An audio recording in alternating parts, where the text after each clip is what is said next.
Maintenant, donc, on va rentrer dans les détails. Zmana, le temps réservé à Triat HaMetim, à quel moment ça va se passer. Alors là, on va entrer dans les explications, vous allez voir, on va énumérer les choses telles qu'elles sont dans les textes. Tana, Bet, Amigdash Kodem Kibbutz Galuyot. Le sage nous enseigne que c'est dans Brachot que le Mashiach il va construire d'abord le Bet Amigdash. Après, il va rassembler les exilés, tous les exilés. Et les rassemblements des exilés, il sera avant la résurrection. Il y a aussi un texte qui nous enseigne, dans le Zohar, Arbaim Shana, Kodem Kibbutz Galuyot, les Triat HaMetim, que le rassemblement des exilés aura lieu 40 ans avant la résurrection. Ça c'est tel que le texte il raconte les choses.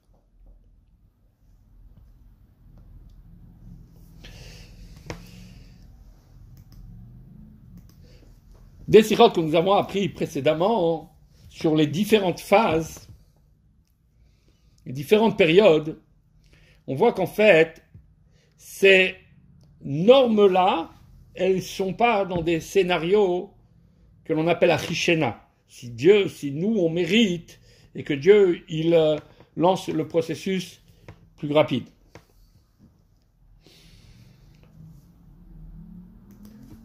Mais comment, où se réalisera la Triat HaMetim, la résurrection?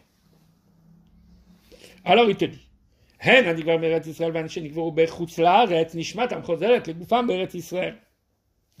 il y a un principe d'abord qu'il faut savoir, que ce soit les personnes qui ont été enterrées en Israël, ou les personnes qui n'ont pas été enterrées en Israël, ils sont enterrés à l'extérieur d'Israël, leur âme réintègre le corps en Israël.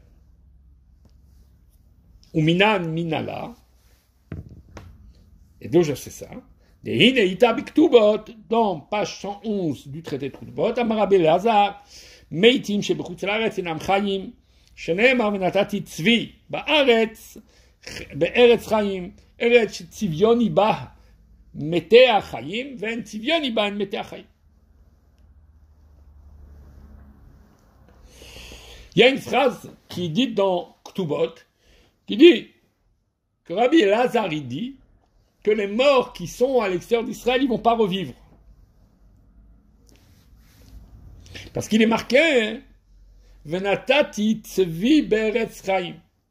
Je vais donner mon sceau dans la terre de vie.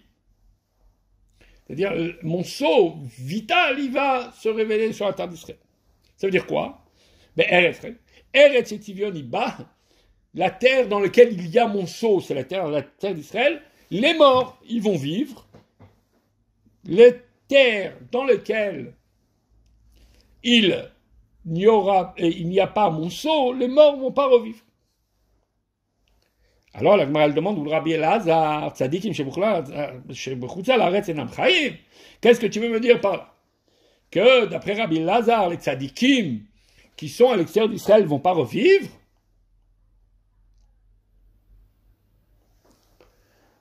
Alors, Rabbi il a aliédé Gilgul Migalila Zabotat Israël v'chaim sham. Rabbi il répond, il te dit pas qu'ils vont pas revivre. Il te dit qu'ils vont pas revivre à l'extérieur d'Israël. Ah, ils sont enterrés ailleurs. Où tu veux qu'ils revivent? Rabbi il te raconte qu'ils vont rouler sous la terre, ils vont rouler jusqu'à Israël. Alors la Gemara continue, elle demande, là-bas, rouler. Makshai, Gilgul, tzadikim tzav. rouler pour les tzadikim, c'est une souffrance. Amar Abaye. Abaye répond, Mechilot naasot lahem bakarka, והולכים בהם עד ארץ ישראל, ושם מבט סבבים ויוצאים.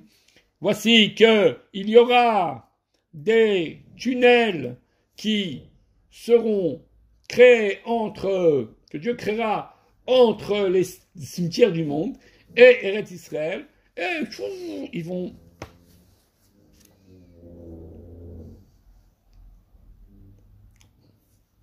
Pour les gars qui lisaient ça à l'époque, ils ne comprenaient pas comment c'est possible. C'est possible. On le voit aujourd'hui, c'est possible. Ils vont utiliser du tunnel, t'en fais pas, ils vont pas rouler comme ça dans le sol. Ils vont fuser. Chou. Et quand ils vont arriver en Eretz Israël, le corps va se reconstituer, la Neshama elle va les habiter, et hop, ils vont sortir.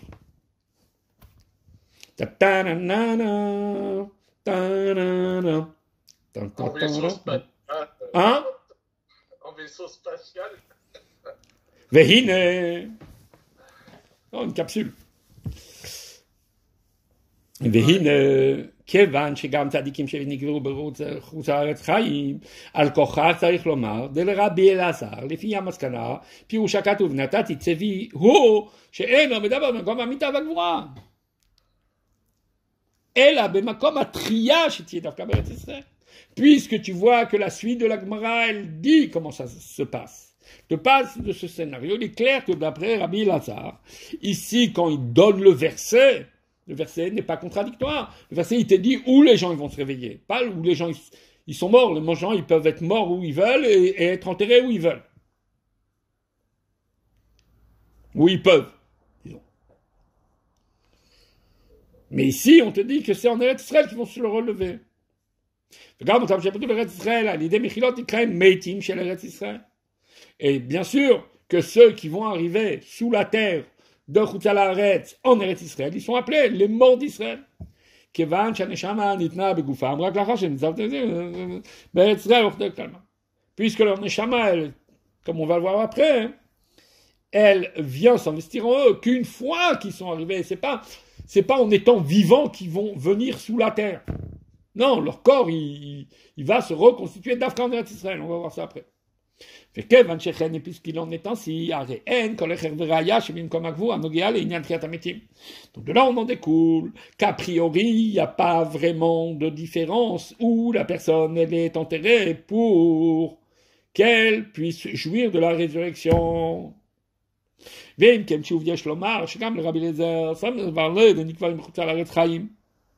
ומובן, פשוטו ממה שכתב אשלו, אמר רבי אלעזר מתים שבחוץ לארץ אינם חיים, אלא על ידי גלגול. Le canal. Et c'est ainsi d'ailleurs que le Shla Kadosh, Rabbi Yeshayahu Horvitz, un des grands maîtres du XVIe siècle, il a compris les paroles de Rabbi Elazar. Et là, chez Tzadikim, Zochim les Mechilot, ve'ein lahem tzar gilgulu l'Eretz Israël. Seulement, la différence, c'est quoi? C'est que les Tzadikim, eux, ils passent par les tunnels, et donc, eux, ils n'ont pas une souffrance d'être trimballés, alors que ceux qui ne sont pas tellement des tzadikim, j'aime bien le mot du Rabbi qui dit, ils ne sont pas autant tzadiks, mais c'est sûr et certain que tous vont arriver en Israël, et là-bas ils vont être vivants. ובזה, גם לרבי אלעזר עטיה כפשוטה ממתניתים דכל ישראל שלהם חלק לעולם הבא, ומתורצת התמיהה, תוספות, etc. ורבי dit, et donc à partir de ce moment-là, il n'y a pas une contradiction. Ce que Rabbi Elazar dit, et le sens simple de la Mishnah qui dit que chacun il a une partie au monde futur. Si Rabbi Elazar, c'est comme certains ils veulent comprendre, il dit que seulement ceux qui sont morts,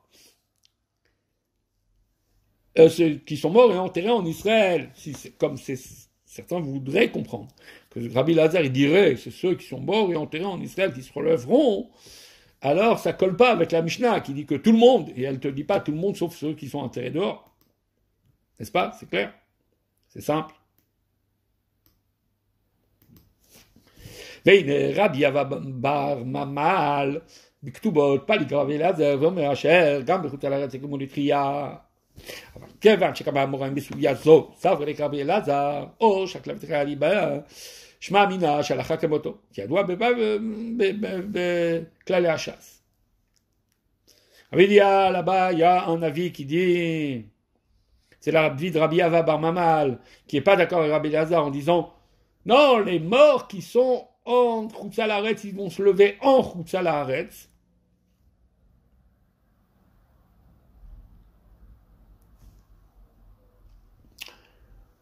Alors ça, c'est un avis, et on voit que les autres, c'est un avis, ce qui est intéressant, c'est que on a discuté pour comprendre Rabbi Elazar. Ça, c'est quelque chose de très intéressant que Rabbi dit. T'as deux avis. Rabbi Elazar et un autre. Et puis tout d'un coup, après, le Talmud, il vient, il se casse la tête pour comprendre Rabbi Elazar. Ça veut dire quoi, d'après toi? Ça veut dire que eux, ils ont considéré que celui qui a raison, c'est Rabbi Elazar. L'autre, ils l'ont même pas fait, comme on dit, ils l'ont pas calculé, tu comprends? Ça, c'est un des principes qu'il y a dans le chasse. Effectivement, quand tu vois qu'il y a une discussion et qu'en fin de compte, on ne calcule pas un des deux et on commence à parler et à développer l'idée du premier, c'est que c'est le premier qui a raison. Et donc, c'est Rabbi Elazar qui a raison. Rabbi Elazar, il a raison. C'est les morts qui vont se relever en Eretz Israël. Mais tous les morts, bien sûr, ils vont se relever. D'accord?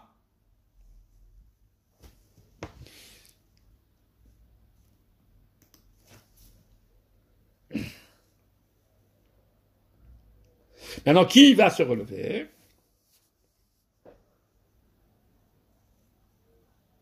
Mia Kametria Lametim. Kol Israël Shem Chelek Lomababa. Tout le monde, il aura une part dans Triat Hametim.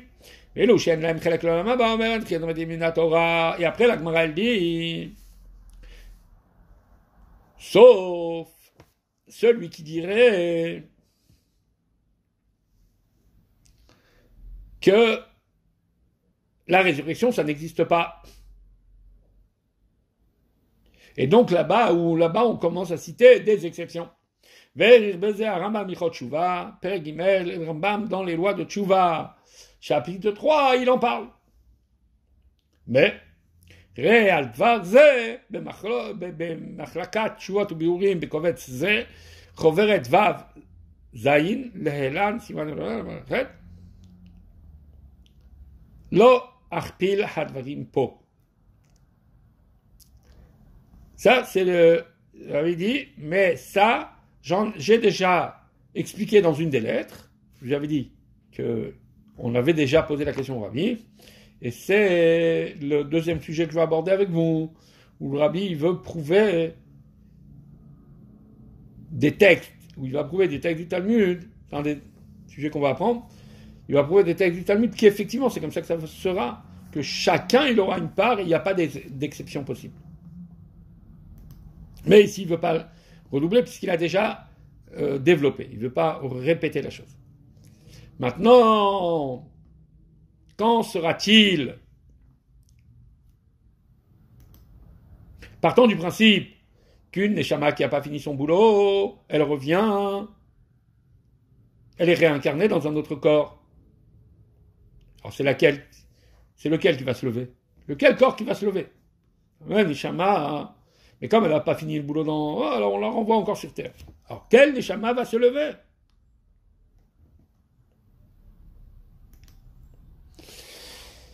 Alors il te dit, Rabbi Chizkiya, itema dechol agufim be'alma, de alma yakumun vitarun me'afra, inum gufin nitnairu benishmat achada, she'atrilat aguf echad, v'achar כך b'a beguf sheni, ma te'minayu. Rabbi Chizkiya, il demande, c'est une partie du Zohar, ça. Question dans le Zohar. Rabbi Chizkiya, justement, il demande, si tu vas dire que tous les corps, ils doivent se lever, se réveiller depuis la poussière, alors ces corps-là qui se sont investis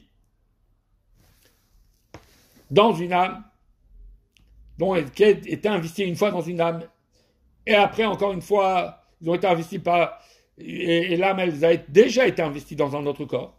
Alors qu'est-ce qui va se passer avec eux? Rabbi Yossi inum gufin. Alors Rabbi Yossi dit, ces corps-là, etc. C'est dans le Zohar, premier volume, page 131. Qu'est-ce que ça veut dire? Au Piresh Dvarav Arizal. Le Harizal, il a expliqué que veut dire ce soir. Rabbi Yitzhak Luria.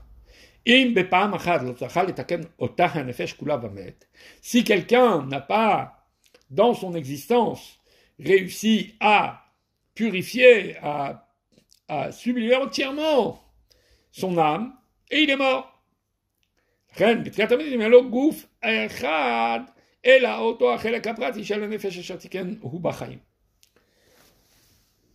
Ce corps-là, qui n'a pas réussi à purifier toute l'âme, il va se relever avec la partie de l'âme qu'il a réussi à purifier.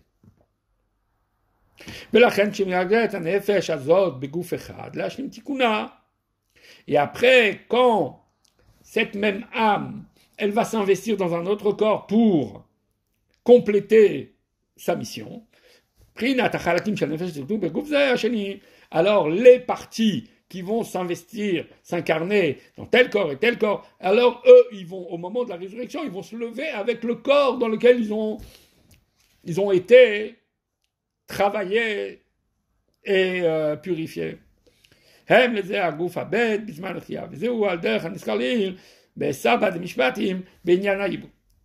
Okay. Ah, alors, est-ce que vous avez compris le phénomène? Quelqu'un, il y a une âme. L'âme, elle vient, elle a une mission. Elle ne fait pas toute sa mission. Il y a un corps qui a fait la moitié de la mission. Alors, il va réintégrer en lui la partie de l'âme qu'il a réussi à sublimer. Il y a un deuxième corps qui a reçu, dans une génération après, 3 générations dans l'histoire, qui a reçu encore cette Neshama. Et là, ce deuxième corps, il aura complété la mission. Ou peut-être il aurait fallu même un 3e corps pour compléter la mission. Chaque corps va se relever avec la partie de la Neshama à qui, entre guillemets, il a rendu service. Capis-tu? Alors, vous allez me dire, mais c'est quoi cette résurrection d'handicapé? L'autre, il aura un tiers de Neshama, l'autre, il aura un demi-Neshama, l'autre, il aura un millième de Neshama, va savoir. Oui.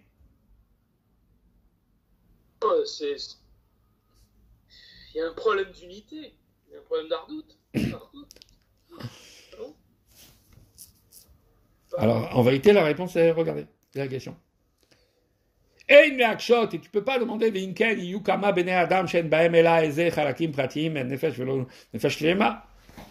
c'est complètement absurde de vouloir poser la question. Si c'est ainsi, combien de personnes vont se retrouver avec des parties d'âme sans avoir une âme en complète?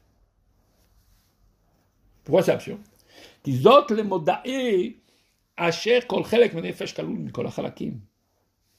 Très simple. Baba. C'est comme vous prenez une bougie. Combien de bougies tu peux allumer avec?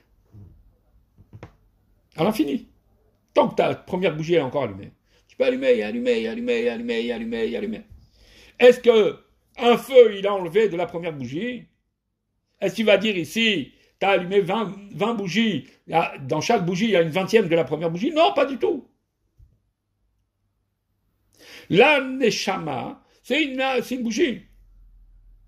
Ouais, c'est marqué là-bas comme ça, quand Moshe Rabbeinu, il a donné de son esprit aux 70 sages qui avaient besoin de son esprit, il a partagé son esprit, il est parti, il a rayonné sur eux. Moshe Rabbeinu, il s'est pas réveillé, il est fatigué. Oh, ils m'ont pris un 70e de chacun m'a pris un 70e, et l'autre il avait que 70 de Moshe. Non, pas du tout. Il a été allumé par Moshe, c'est tout. Shalom à l'Israël. Là, c'est pareil. La partie de la Neshama qui vient s'investir dans le corps, c'est seulement, entre guillemets, un élément de cette flamme. Et cette flamme, tu peux pas la mesurer, c'est pas quelque chose de matériel que tu viens, tu mesures, tu dis, c'est telle partie ou telle partie. Pas du tout. C'est en tout. גדול המזומתין הוא השכללות כל הנשמות יחד אינם אלא נשמה אחת של האדם הראשון. בכלל, tu vois bien que dans nos écrits, tu vois plus que ça. Tu dis qu'il n'y avait qu'une seule âme, c'est celle. Nous, on a l'âme d'Adam. Tu peux dire les choses comme ça. Adam, il contenait toutes les âmes, ou tu peux dire tout simplement, l'âme d'Adam, c'est toutes les âmes. Ah ouais, ça veut dire que quoi, on est 7 milliards d'estropiés? Non, pas du tout.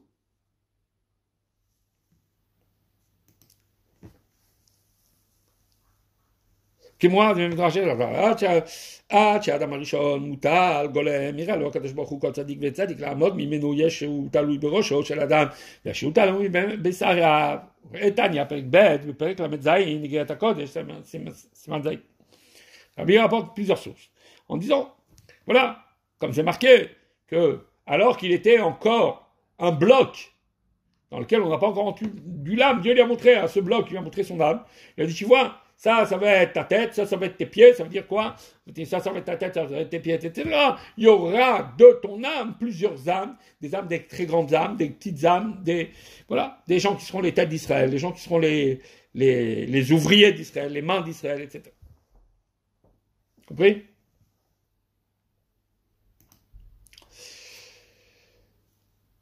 Ofana, comment ça va se passer? Keshem Shadam Oler Kachuba. Là-bas, c'est marqué comme ça dans Talmud, dans Breshit Rabbah et dans le Zohar. Comme une personne est partie, pareil, elle revient. Très intéressant. Oler Hiver ou Ba Hiver. Il est parti aveugle, il revient aveugle. Cheresh ou Ba Cheresh. Il était sourd, il revient sourd. Il aime, muet, il revient muet. Keshem Sholech Lavouche, Ba Lavouche. Comme il était habillé, il revient habillé. Il était nu, il revient nu. Amar Kadosh Baruch Hu. Ya'amdu komo she'alchu, v'achar ani merape otam. Qu'ils aillent, qu'ils reviennent, tels qu'ils sont partis, et après je les guéris.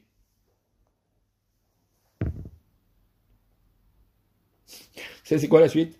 Pourquoi Dieu il fait ça? Pourquoi il les guérit pas directement? Parce que j'ai failli poser la question, alors ça sert à quoi la Géoula? Si tu regardes, non, c'est à cause, l'histoire c'est, non, il peut les faire revivre tout propre, tout beau, je veux dire, tu vas au garage, le gars il attend pas que tu reviennes pour te donner la bagnole toute neuve, je veux dire, il a fait toute neuve, après il te la sort, et t'es content? En fait, vous allez voir, c'est très drôle. Je vais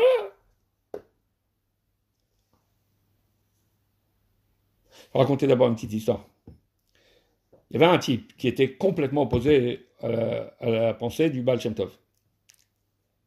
Il avait un mitnaged. Et le pauvre, malheureusement, sa fille, elle a été paralysée des pieds. Il y a toutes sortes de médecins. Les médecins, ils n'ont pas trouvé de solution. Alors des naturistes, des naturalistes, ou je sais pas quoi, là, ils n'ont pas trouvé de solution. Alors des tzadikim, des choses, des rabbanim, pas de solution. Quelqu'un lui a dit, pourquoi tu ne vas pas essayer de voir le Baal Shem Tov? Il dit, Baal Shem Tov. Les années, elles passent, les mois, ils passent, je ne sais pas combien de temps, et il voit qu'il ne trouve pas de solution, ça ne s'arrange pas pour sa fille, etc. Il n'a plus qu'une seule solution, il va aller voir le Baal Shem Tov. Il va voir le Baal Shem Tov, et il prépare une bourse avec des pièces, une belle somme. Il arrive, il n'y a rien à dire, il arrive devant le Beth Midrash du Baal Shem Tov, devant la synagogue du Baal Shem Tov. Et il demande, il est où le Baal Shem Tov? À ce moment-là, le Baal Shem Tov, il était à la fenêtre en train de contempler la nature, le ciel, la terre, le monde. Et on lui dit, c'est là-bas, c'est lui le Baal Shem Tov. Alors il arrive, il était dans la cour donc, de la synagogue, il arrive, il se met sur le bord de la fenêtre, il pose comme ça, violemment, la bourse, Il dit, tu vois, cette bourse, elle est pour toi si ma fille, elle arrive à marcher. Et le Baal Shem Tov lui regarde, il prend la bourse, il la jette comme ça, elle explose, vous savez, elle l'ouvre comme ça, elle s'ouvre. Et les pièces, elles partent sur les pavés. Et le Baal Shem Tov lui dit, j'ai pas besoin de ton argent. À ce moment-là, hein, la fille, elle descend du chariot et elle commence à ramasser les pièces. Et le père, il lui dit, fais vite avant qu'ils disent encore que c'est un de ces miracles.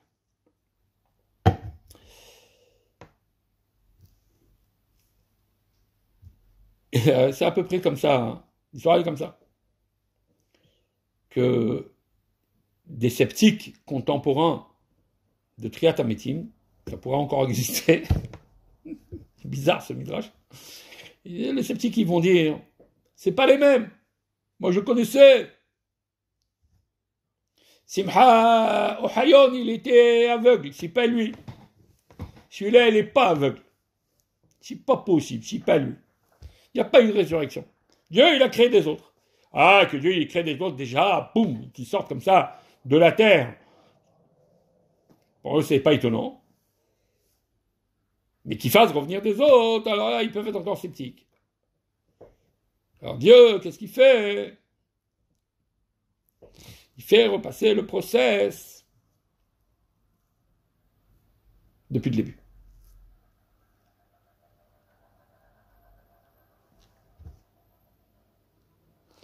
Comme t'étais, tu reviens. Bon, fondamentalement, ça veut dire quoi, hein? Qu'est-ce que tu as gagné, effectivement, comme vous avez dit? Qu'est-ce que tu as gagné si, en fin de compte, tu fais venir la personne comme si ce n'est pas la même personne? Et du coup, là, c'est quoi? Si tu prends la même chose, la Gola, et tu mets dedans un Aleph. Tu mets dedans Dieu. Tu viens guérir l'exil. Ne pas créer une nouvelle personne. Pourquoi Ducrot s'est décarcassé autrement? Vous comprenez? Ok, on continue.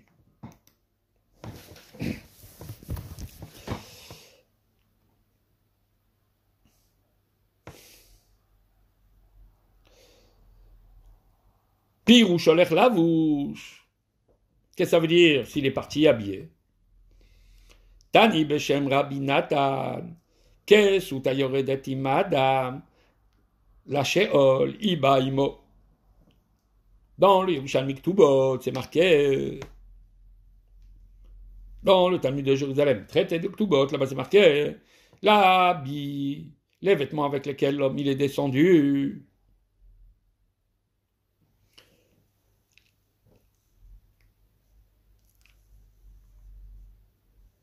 Au Sheol, ça veut dire dans les abîmes, ainsi il reviendra.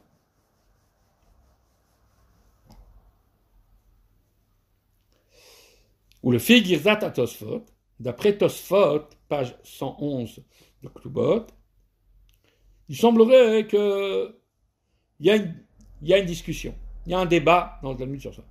Mais d'après Uldad Rabbi, d'après Rabbi Yehuda Nassi, Ba'im bilvushem shayur regelim bahem b'chaim. Il reviendrait pas avec les habits avec lesquels on les a mis dans le cercueil, mais avec des habits tels qu'ils avaient l'habitude, les habits qu'ils avaient l'habitude de porter quand ils étaient en vie. Que dit le Zohar sur la question? Le Zohar il dit Bezimna de yukumun Israël mi'afra kama chigerim vekama sumim yeun behon. וכדן קודשא בריך הוא ינהל לון ההוא שמשה להיצאה בה. Dans Zohar, on dit, au moment où les Bnei Israël vont se lever de la poussière, alors il y aura des boiteux, il y aura des aveugles, et à ce moment-là, Dieu il va éclairer sur eux le soleil, qui va les ramener la guérison. Donc, Mamarazal, c'est pas seulement dans le Zohar, nos sages ils disent aussi dans le Talmud, dans Nedarim, page 8, que Dieu va donner toute la puissance au soleil, à la lumière du soleil, tous les sens du terme, et par cela, les personnes, ils vont guérir.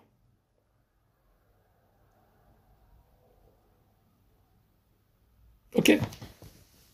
Vous connaissez l'histoire? Il y a des juifs, ils se parlent. Hein. Ils se demandent. Dis-moi, pourquoi il y a tellement de juifs qui sont ailleurs?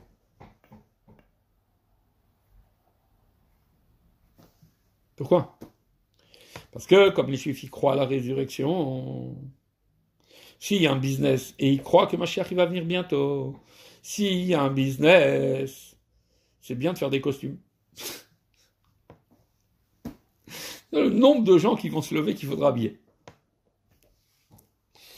Alors, le gars à qui tu racontes ça, il n'est pas bête. Il n'est pas né de la dernière pluie. Et c'est un onik. Il vient et te dit, mais non, monsieur, je ne comprends pas ce que tu racontes. Pourquoi je ne comprends pas ce que tu racontes? Parce que parmi ceux qui vont se réveiller, tu ne seras pas le seul tailleur. Il y aura tous les tailleurs de la génération, de toutes les générations. T'imagines? Plein de concurrence. Et le gars lui répond, mais je serai le seul qui sera à la mode.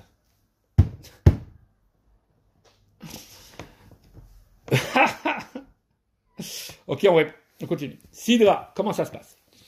Les morts d'Israël, ils vont vivre d'abord. Après ceux qui ont été enterrés à l'extérieur d'Israël. Seulement après la génération qui est morte dans le désert Viachambrim à Avot.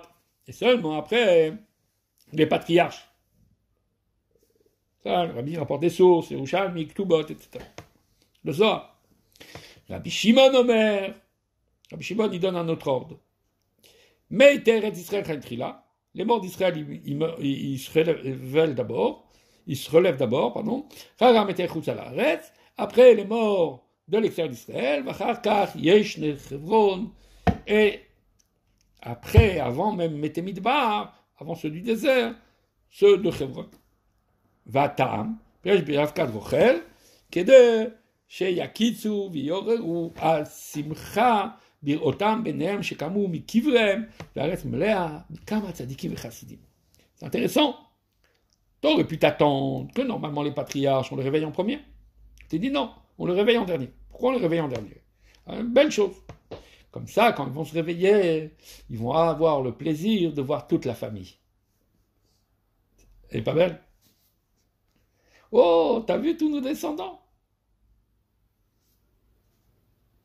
Dès qu'ils arrivent, ils voient tout ça. Tzadikim kamim trila. Les tzadikim se réveillent d'abord. Et seulement après, les autres personnes.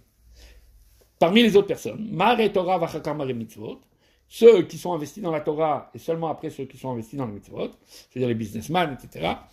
Il y a un midrash qui raconte qu'on va faire l'appel. Alpi Seder Alpha Beta, dans l'ordre du Aleph Bet. Aval mi sheshbo midat anava yamotrila.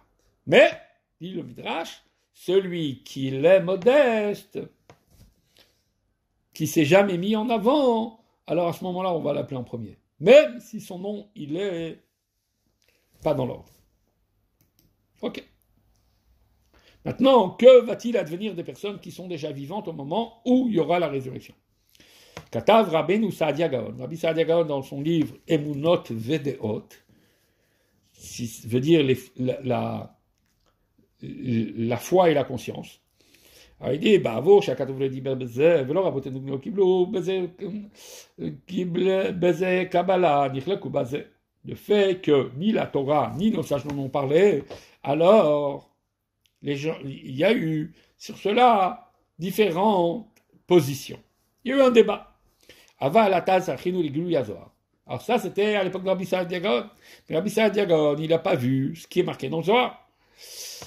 Parce que le Zohar n'avait pas encore été découvert par le Ramban. Et donc, à partir de ce moment-là, il ne savait pas ce qui est dedans. Que Rabbi Shimon Bar Yochai avait déjà écrit une réponse. Nimtza Sham, là-bas on voit. Zel Shono. Adashta, Motahavat, Nisitchachra, Mikan Ve'ala, Anya Midvechye, Mikan Debeuzim, Nakol, Inu Delotam Etam, Tama demota, min Akadosh Baruch Hu tehilon meuta veyakum lo miyad. Amai begin de lo ishtar me'u zoham ba'olam klal ve'al machadeta be'ovdoi yado de Kuchavir. Alors il explique. Le Zohar il dit comme ça. Jusqu'à maintenant, la mort c'était quelque chose de négatif. Mais à partir du moment de la résurrection, alors la mort ça sera en vérité une étape, un tremplin. Ça veut dire que, étant donné que le corps lui-même, il est souillé depuis l'époque du péché du serpent, alors c'est pourquoi on est obligé de passer par la phase de la mort. Mais quand le temps de la résurrection va arriver, alors ceux qui sont vivants, ils vont quitter le corps un instant pour le réinvestir, pour être des êtres, entre guillemets, nouveaux, prêts à servir Dieu dans toute la pureté. Alors, j'ai expliqué plusieurs fois, j'expliquais même la dernière fois, que le rabbin a expliqué plusieurs fois, hein, que cette phase-là, elle n'est pas systématique. Prat et triat hametim, les détails. Oto agovatzmo yakon etria, comme je dis, yichyu metecha, velo amar yivram metecha. Il y a le verset, il dit, tes morts vont revivre. C'est pas marqué, ils vont être reconstitués, ils vont être recréés. Qui est semechad nishar minagouf. Parce que, en fait, même lorsqu'il y a toute une décomposition, il y a un os. Sur ça, il y a un débat. Où est-ce qu'il se trouve cet os? C'est un os de la colonne vertébrale, mais est-ce que c'est un os en haut ou un os en bas? Mais ce qui est dit, c'est qu'au moment de la résurrection, Dieu va faire descendre la rosée de la résurrection, et à partir de cet os va se reconstituer. Pour ceux qui ne comprennent pas ce que ça veut dire, comment à partir de l'os tu peux reconstituer tout le reste de la créature, regarde Jurassic Park. Vous avez vu Jurassic Park une fois? Ouais? Comment ils ont refait les dinosaures ou pas? Bah alors donc c'est possible. Ils ont pris de l'ADN bravo. Sur un moustique. Un moustique, c'est ça, du sang du moustique et il y avait de l'ADN de dinosaure. Exactement. Voilà. Alors, si quelqu'un te dit quoi, tu vas reconstituer un corps à partir d'un os? Ben oui. Eh ben oui. De l'ADN. Y aura-t-il un jugement après la résurrection? Alors là, il y a trois avis.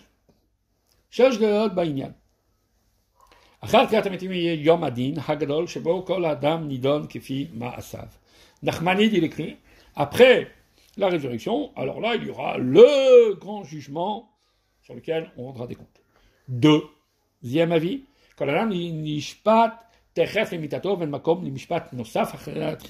chacun est jugé après la mort, et il n'a aucune raison d'être rejugé au moment de la résurrection.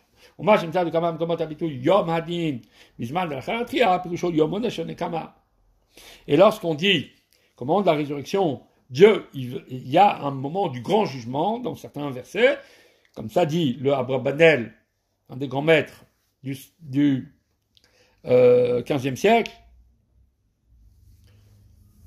en Espagne et en Portugal, il a écrit un livre qui s'appelle Ma'ane Yeshua, là-bas il explique que le jugement le jugement il aura lieu donc comme il s'oppose à Nachmanide, il dit le jugement il aura lieu qu'après la mort, et quand tu as des versets qui te disent oh il y aura le grand jugement, non ça c'est les comptes que Dieu il va rendre avec ceux qui nous ont fait du mal.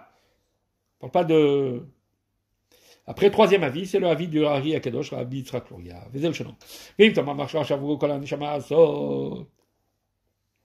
על הנשמה הזאת, פרדון יום הכיפורים וייסורים ממרקים, ואחר כך גידולים למעלה, תחזור ולהיות נידונת ביום הדין הגדול, ושלמה, כי יום הדין הגדול אין עולה לעומת העולם, מתכון לשונו.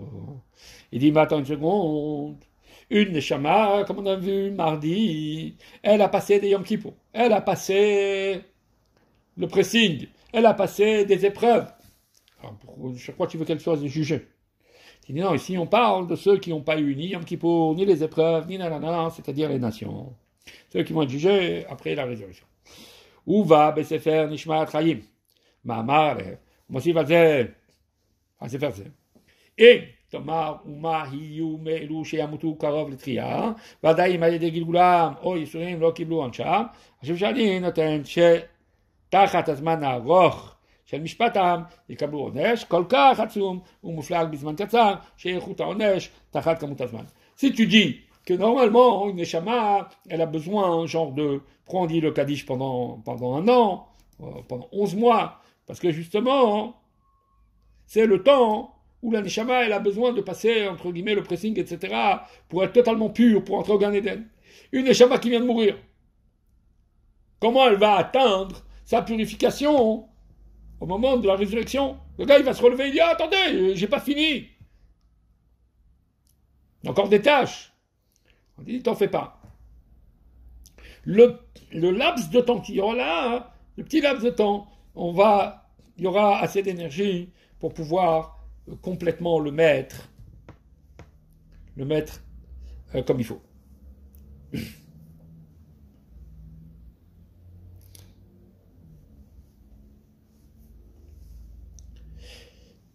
Comment se passe la vie après la résurrection? Alors, le Rambam il écrit Haolam haba, c'est-à-dire après Triat Hametim, en bo lo achila velo shtiya velo piria verivia velo masar matan velo kila velo sina velo charut. Après Triat Hametim, alors ni tu manges, ni tu bois, ni tu as des gosses, ni tu fais du business, ni il y a de la jalousie, ni de la haine, ni de la concurrence, mais les tzadikim seront assis avec leur couronne au-dessus de leur tête. Ils profiteront de rayons de Dieu, et jamais ils reviendront à la poussière, ils existeront pour l'éternité. Ça veut dire quoi?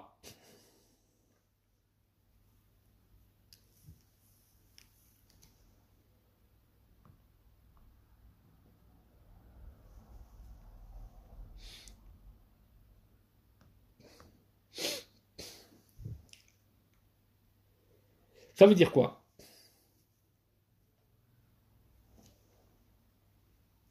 Rabbi met une note en bas, il explique.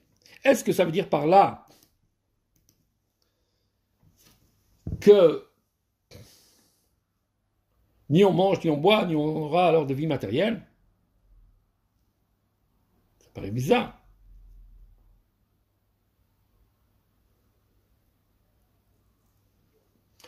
Puisqu'il est marqué qu'une fois qu'il y aura la résurrection, Dieu il a gardé un léviathan et un taureau sauvage depuis le début de la création pour faire un énorme repas qui donnera aux tzadikim qui vont se relever. Et tout le monde va manger quelque chose. Il y aura une séouda. Donc il y aura à manger. Donc on mangera. Tout le monde dit que c'est après Triat Hametim. Tout le monde dit que c'est pas une analogie, même s'il y a beaucoup de symbolique dans ça. Mais c'est une séouda matérielle. Avec un vieux vin et tout ça. Quand tu parles ici. En fait, ici, du contexte, tu comprends que tout ça, ça veut dire que ça ne sera pas leur préoccupation. Les gens, ils seront passionnés par la connaissance de Dieu. Et boire, manger, tout ça, ça sera quelque chose qui est secondaire. De la même manière qu'on a parlé d'éternité des mitzvot.